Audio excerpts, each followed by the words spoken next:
My name is Richard, and this is If You Only Knew. Today's episode is titled Think Optics. Think Awakening the People, Justice is Coming. But as usual, first let's get into the headlines.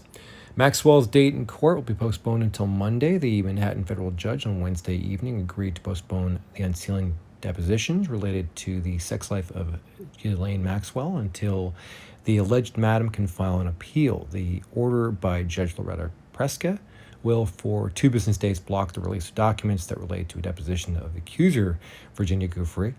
Preska ordered the documents unsealed in a court hearing last week, but gave Maxwell's team a week to file an appeal with the Second Circuit Court. If the court does not order them to remain sealed, the documents will be made public on Monday, according to Preska's order.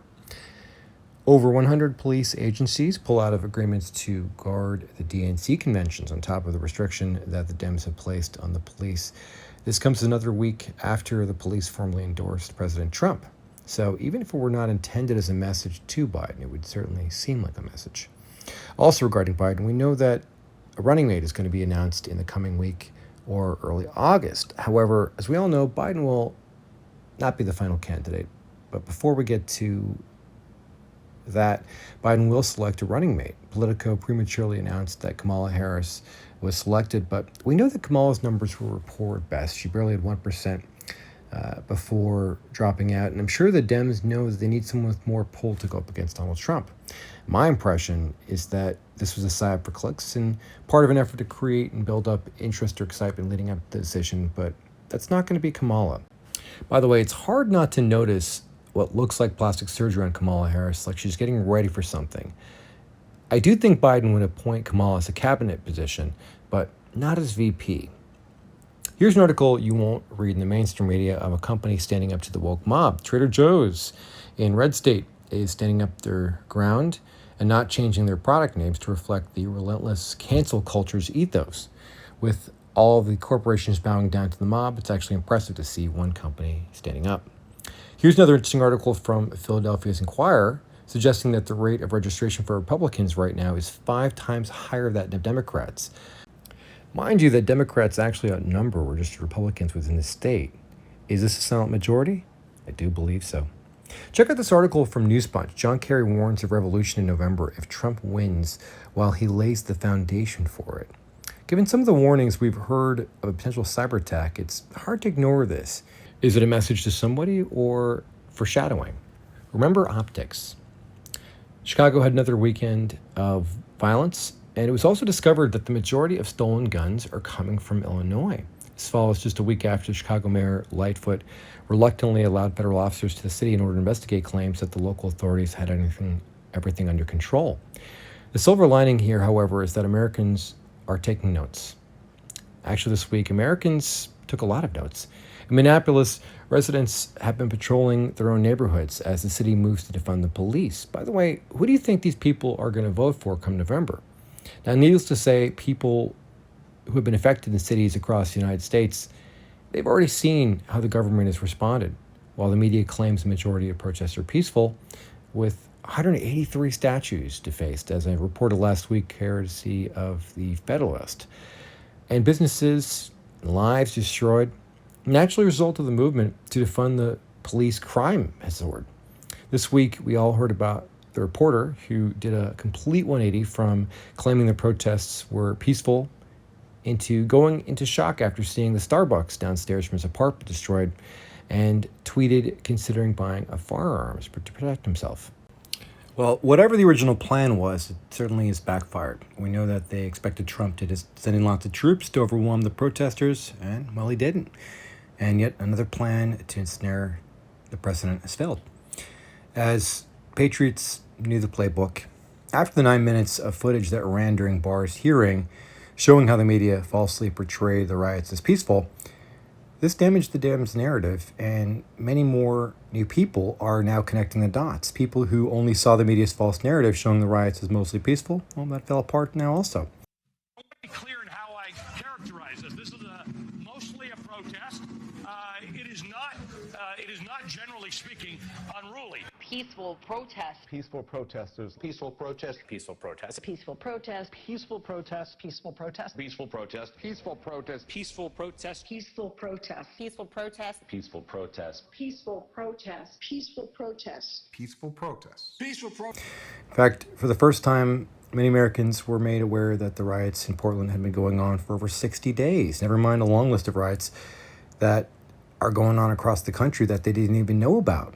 And we saw the footage of Nadler calling Antifa a myth, which Jim Jordan called out. Despite the mockery of a hearing where Barr wasn't allowed to answer, Barr still did an incredible job countering the claims with statements such as, "Since when is it okay to burn down a federal courthouse?"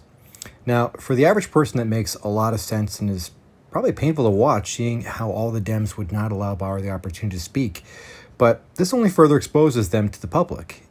Even if you were against Barr, at some point you would still be annoyed that he wasn't allowed to answer.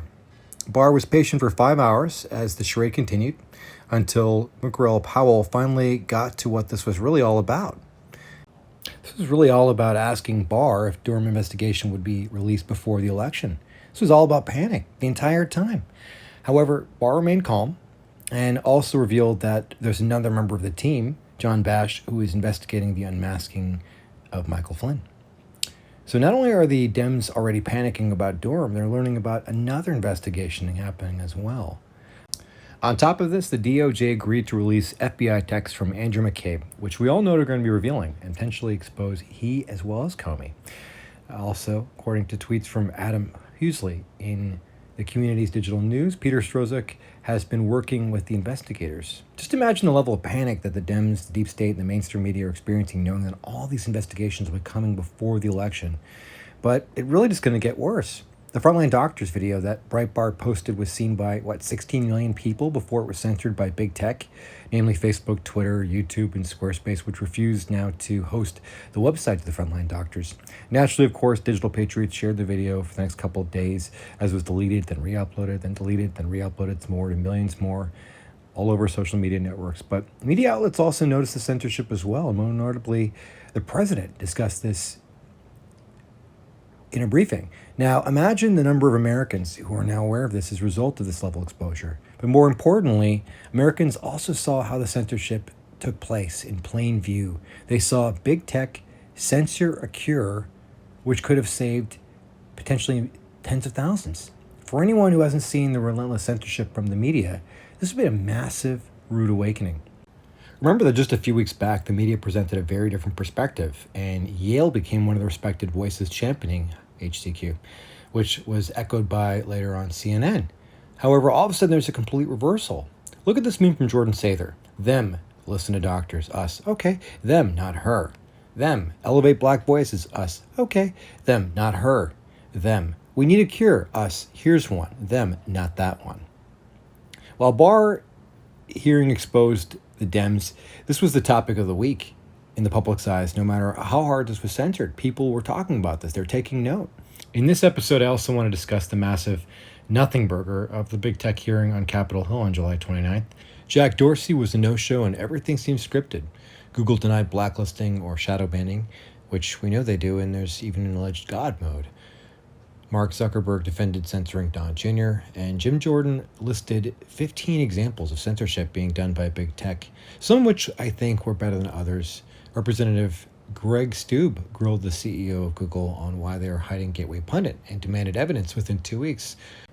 One noteworthy moment was Zuckerberg calling out China on theft of intellectual property, but this could also be a diversionary tactic as well. Overall, however, there wasn't any major breakthroughs, and I have to agree with Tucker's assessment that this was a failed opportunity to put big tech on the spot. Fortunately, President Trump is taking greater measures. Earlier this week, President Trump implemented an order to discourage further censorship by preventing the altering of free speech of users and limited protection from lawsuits under Section 230. After the disappointing hearings, the president tweeted that additional measures can be made through executive orders. Now, speaking of controversial executive orders from the president,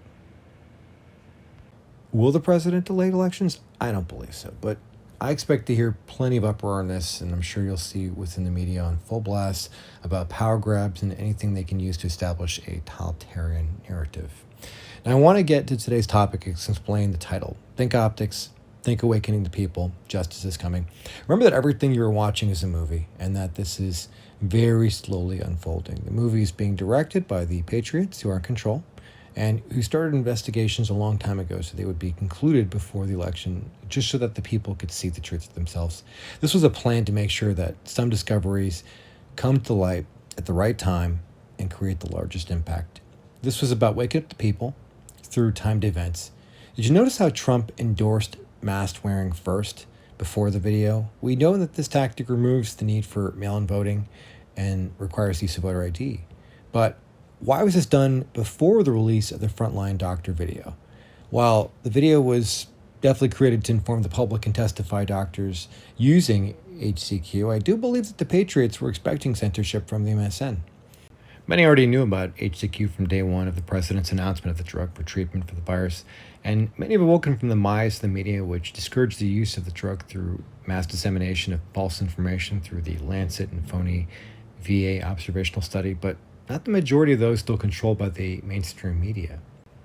I do believe that this wasn't just about telling the truth. I believe it was to expose the censorship and show the average person following the story how this coordinated cabal of the deep state, big pharma, and corrupt doctors knowingly deceived people, resulting in mass deaths, the loss of businesses, the halting of the economy, loss of jobs. Remember that you have to show the people, and now that fuse has been lit. But this has been a nightmare week for the Dems altogether because the Barr hearing had almost the same effect. Nadler was also left exposed earlier in the week for publicly calling Antifa a myth. But at the hearing, Nadler wasn't able to as easily dodge the facts. I believe that exposing of the riots to America is the lighting of the second fuse. Look at this post from DC Jano, Rogan O'Hanley. For some reason, Dems think if they keep us all locked down, surrounded by riots, and wearing masks until November 3rd, that we won't swarm the polls to vote for Trump. In reality, all you're doing is pissing us off and creating thousands of new Trump voters every day. You'll see. Think about the effect that the DNC supporting rioters has also had to the party. Many already see the party as having gone way too left and becoming too extreme. Everything that the Dems are doing is backfiring, exposing them. On Monday, we will have the release of more potentially damning information from the Maxwell case that could implicate high-level politicians. This is like a third fuse being lit to that same gunpowder keg that's sitting on top of a dam, and with each event, more fuses are lit. On top of that, in just a matter of weeks, we'll see the conclusion of the Durham and multiple other investigations, and then indictments will begin. Justice is coming. Now, before I wrap this video, I want to talk about something that started a few weeks back called Flags Out and Silent Majority. As you probably saw on Twitter and other platforms, there's been a movement to display flags in front of your home as a show of solidarity. I think this is great, but I think we should take it further. I think we should start a movement to encourage patriots to adorn the flag in any way they can, their house, their car, wearing a hat, a pin. I've got to go to work every day wearing a mask, and I choose to wear the American flag for thousands of people to see. Then tweet it, post it, and let's do this until the election and show how united we really are. I'll do my part and post this and try to reach out to as many YouTubers as I can. Thank you again for watching. You guys are the reason I do this. If you do want to show support, please like, please share, please subscribe. And you can also follow the channel on Twitter, Parler, or add me on Facebook. I'll also be setting up a BitChute account this week as a backup, and I'll announce it on Saturday. I'll post it on every platform so you know, and hopefully you'll subscribe. I want to end this on a light note with a video shared by Dan Scavino on Twitter highlighting some of Barr's testimony. Thank you for watching. My name is Richard, and this is If You Only Knew.